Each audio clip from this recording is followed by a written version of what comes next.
نظر اور نیاز کے کھانے کے بارے میں آپ کی کیا رائے ہے؟ مثلا شب برات کے موقع پر کھانا، کرسمس کے موقع پر کنڈے، دیوالی کے موقع پر۔ یہ جو آپ نے ساری چیزیں گنی ہیں یہ سب نظر اور نیاز نہیں ہوتی. بہت سے کھانے بس کھانے کے طور پر پکائے جاتے ہیں، بہت سے کسی تقریب کے موقع پر، جیسے ہم عید پہ کھانا پکاتے ہیں. تو نظر کا مطلب یہ ہے کہ کوئی کھانا اللہ تعالیٰ کی نظر کیا جائے، یہ اللہ ہی کی نظر ہو سکتی ہے. اگر غیر اللہ کی نظر کر کے کوئی کھانا پکایا جائے گا تو وہ ممنوع ہو جائے گا، حرام ہو جائے گا. تو اس لیے نظر کا کھانا کھانا تو بالکل ناجائز ہے. لیکن یہ سارے کھانے جو آپ نے گنے ہیں یہ سب نہیں، ان میں سے کچھ نظر کے کھانے ہوتے ہیں. باقی تو عام جس طرح سے کھانا کھایا جاتا ہے پکایا جاتا ہے. بعض لوگ ایصال ثواب کے لیے پکا لیتے ہیں، اور بھی بہت سی چیزیں ہیں. تو اس سے کوئی کھانا حرام نہیں ہوتا. نظر البتہ اللہ ہی کی دی جا سکتی ہے. نظر اصل میں عبادت ہے. 22 رجب کو لوگ کیا کرتے ہیں؟ کنڈوں کا اہتمام کرتے ہیں. 22 رجب کے کنڈوں کا اہتمام بھی بر صغیر میں عام ہے. 22 رجب کو کنڈے بھرنا بطور رسم رواج پا چکا ہے، یعنی اس کا رواج عام ہو چکا ہے. اس رسم میں کسی منت کے پورا ہونے پر حلوہ پوری اور کھیر وغیرہ پکائی جاتی ہے. تاریخ کے مطالعہ سے یہ بات سامنے آتی ہے کہ اس رسم کی ابتدا 1906 یعنی 1906 میں امیر منائی کے خاندان سے ہوئی جو ہندوستان کے شہر سے تعلق رکھتا تھا. اس رسم کا مقصد امام جعفر کی روح کو ایصال ثواب تھا. حالانکہ اس بات کا تعین نہیں ہو سکا کہ مذکورہ امام کی پیدائش یا وفات ماہ رجب میں ہوئی تھی. کوئی بھی نہیں جانتا کہ واقعی امام جعفر اس مہینے میں پیدا ہوئے یا ان کی وفات ہوئی. لیکن اس رسم کو جو کہ تقریباً 100 سال پہلے شروع ہوئی امام جعفر سے منسوب کر دیا گیا. تو اس سے یہ بھی پتہ چلتا ہے کہ اس کا آغاز نبی صلی اللہ علیہ وسلم نے نہیں کیا. یہ چیز اصل دین میں نہیں. اسلام میں کسی بھی برگزیدہ شخصیت کی پیدائش کے دن خوشی منانے یا خصوصی صدقہ و خیرات کی کوئی گنجائش نہیں ہے. یعنی کسی بھی انسان کے حوالے سے کوئی دن منانا اسلامی روایت نہیں ہے. تو بات یہ ہے کہ اسلام میں کسی بھی برگزیدہ شخصیت کی پیدائش کے دن خوشی منانے یا خصوصی صدقہ و خیرات کی کوئی گنجائش نہیں ہے. علاوہ ازیں کنڈوں کا نہ قرآن و سنت میں ذکر ہے، نہ ہی صحابہ کرام، تابعین یا تبع تابعین کے زمانے میں اس کا کوئی ثبوت ملتا ہے. یعنی ان لوگوں کے ہاں اس کا کوئی کانسیپٹ ہے ہی نہیں. تو جو چیز قرآن و سنت سے ثابت نہیں اس کے کرنے پر کوئی اجر و ثواب بھی نہیں.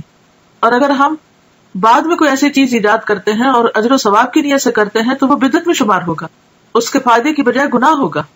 لہٰذا ایسی چیزوں سے بچنا ضروری ہے. رجب کے کنڈے سب حرام ہیں، کھانا بھی حرام، پکانا بھی حرام، کھلانا بھی حرام. یہ تو حضرت معاویہ کی موت پہ خوشی مناتے ہیں ظالم. امام جعفر کا کوئی تعلق نہیں کنڈے سے، وہ کوئی رجب میں تھوڑے پیدا ہوئے تھے. بھائی نے دوسرا سوال کیا کہ انہوں نے کسی سے سوال کیا کہ یہ کنڈے کیوں مناتے ہیں، وہ مسجد کے امام ہے. تو انہوں نے کہا اللہ کے رسول صلی اللہ علیہ وسلم سے بات ثابت ہے، ترمذی کی حدیث ہے اور فلاں فلاں حدیثوں میں آتا ہے. یاد رکھیے نبی اکرم صلی اللہ علیہ وسلم سے تو اس کنڈوں کا تو دور دور تک کوئی واسطہ اور لینا دینا ہی نہیں. لیکن کچھ بدعتیں ایسی ہوتی ہے اسی کو دین میں بنیاد ہوتی ہے، لوگ اس کے اوپر نیا کام کرتے ہیں. جیسا کہ معراج ہوئی لیکن لوگ اس کو منا رہے ہیں، منانا غلط ہے، ہونا ایک الگ چیز ہے. تو یہ تو اس کی کچھ نہ کچھ بنیاد ہے. کچھ بدعت ایسی اس کی بیسس ہی نہیں ہے، اور یہ کنڈوں کا تو بیسس ہی نہیں. یہ تو 1300 سال بعد آپ سے ان کی شروعات کیا گیا ایک عمل ہے.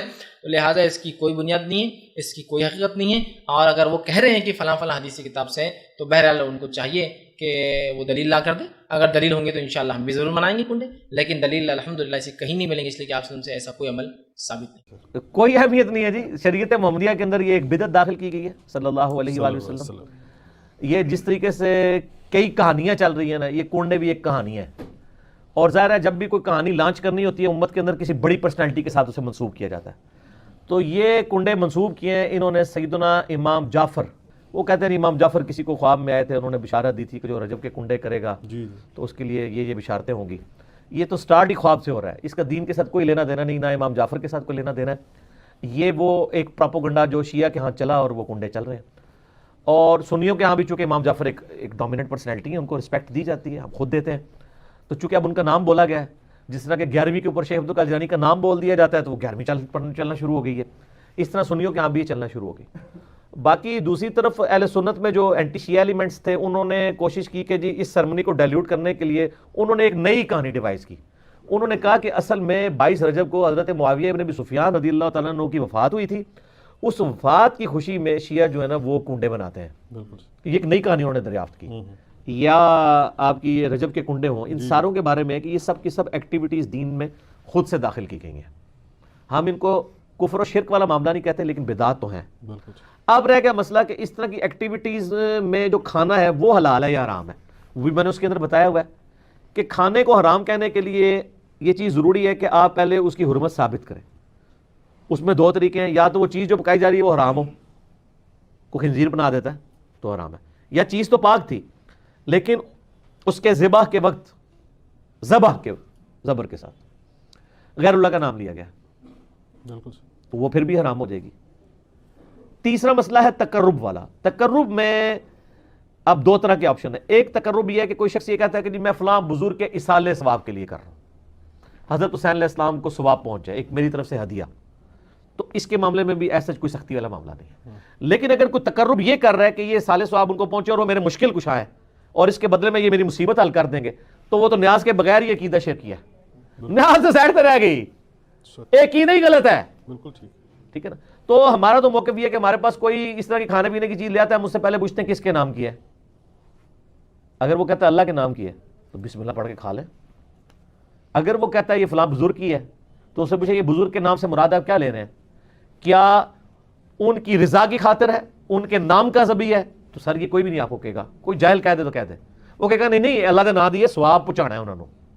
اچھا جی، پھر زیادہ وہم نکالنا ہے تو آپ پوچھ لیں کہ ثواب پہنچا کے کڈنا کہ جے وچوں جے تسی واقعی کھانا نہیں کھانا تے، جے کھانا کھانا تے اتنے تک ہی سوال رکھو، زیادہ غلوف نہ کریں آپ، کیونکہ غلوف کریں گے نا تو معاملات بگڑیں۔ تو کنڈے کچھ نہیں، کنڈا خود لفظ ہندوستانی ہے، امیر میرائی لکھنوی نے شروع کیتا تو پہلے نہ کوئی شیعہ کر رہا نہیں، کوئی نہیں، اس شاعر نے موعظہ مصرع ناطق بنایا 16 صفحے دی ایک نظم جھوٹی کہانی ہر لکڑ ہارے دی، وہ لوگ پہلا پڑھتے آئے اس نیاز دے موقع دے، قصہ جھوٹا۔ مفتی عنایت علی مرحوم ہو چکے، شیعہ عالم سی، ریاست میر پور خیرسلے سی، میرے سامنے میں آخیا مفتی صاحب کی قصہ، انہوں نے آخیا مولوی صاحب کہیے، حق دسنا بہت مشکل ہے، سارے وہ ریاست کے نواب بھی یہ کرتے تھے، وہ میر جڑے سے انہوں نے دیگاں پکائیاں، مجمع لگا سی، بیٹھے انہوں کا باپ بھی بوڑھا بیٹھا سی، میں انہوں کی ریاست کا مفتی سی، میرا بڑا ادب کرتے، انہوں نے مینوں ہی پوچھ لے کہ مفتی صاحب یہ کنڈے شنڈے جڑے کی ہے، مفتی صاحب آخیا بالکل اسے سمجھ جائے میں پرسرات پہ کھڑا کہ ہوں سچ دس دیں تو ریاست تو چھٹی ہو جانی، یہ اینا خرچہ کرتے ہیں، جی سچ نہ دساں تو دین گیا۔ میں پھر دلیری کر کے آخیا بھی نواب صاحب یہ سب جھوٹ ہے، نہ کوئی لکڑ ہارا نہ کوئی گل ہوئی ہے، نہ کنڈیا کا کوئی اثر ہے، وٹ متھے غیر اگ لگی ہوں۔ میں بعد چ چھوٹ کے چلا گھر جا کے میں اپنا بوریا بستر بن لیا، میں ریاست سے خراج جاؤ نکل، مگر بعد چاہتے اللہ نے ایڈی مدد کی ہے، میں آپ انہوں کو پوچھا تو سنیا کہ بابا جڑا سی انہیں آخیا لعنت ہے تھوڑے جمن کہ ایک عالم رکھا تو انہوں نے جی تھی پوچھا انہیں سچ دستا تو غصے کرتے پھر رہے، عالم وہ کہے جو تھی جھوٹ سچ بول دے، کی فائدہ اس عالم کا جو انہیں صحیح نہیں دسنا، کہڑی گل ناراض ہوتی، میرا وظیفہ ہور وقت گیا، مینوں ترقی ہوئی، اس بابے دے لعنت پاؤں کہ عالم کو حق سنیا کرو، اپنی مرضی دیا گلاں منہ کڑوانیاں تو پوچھنے کی لوڑ کہڑی، وہ تو اگے نہیں سمجھی بیٹھے۔ تو ایک قصہ جڑا نا ایک کونڈیا شونڈیا کا بالکل کوئی شاید نہیں، نہ شیاں چاہ نہ سنیا کچھ بھی نہیں، کھان پین کا ٹوک ہے۔ ایک یہ کہتے ہیں کہ عام نیازیں جو ہوتی ہیں اس میں تو غریبوں کو دیا جاتا ہے، لیکن کنڈے کی جو نیاز ہوتی ہے اس میں اکثر محلے والوں کو بلا کر کھلایا پلایا جاتا ہے، کیا حکم شرع ہوگا؟ دیکھیں مسئلہ یہ ہے کہ سب سے پہلے ایک بات یاد رکھیے کہ یہ نیاز کا بنیادی تصور کیا ہے۔ نیاز یہ ہے کہ ہم کسی بزرگ کے ایصال ثواب کے قصد و ارادے سے کوئی کھانا پکائیں، کھانا اللہ کے لیے پکے گا، اللہ تعالیٰ کا قرب حاصل کرنا ہی مقصود ہونا چاہیے، اللہ تعالیٰ ہی ثواب دے گا، بس یہ، اور نیت یہ ہو کہ اس سے جو ثواب حاصل ہوگا اس کا وہ فلاں بزرگ کو پہنچ جائے۔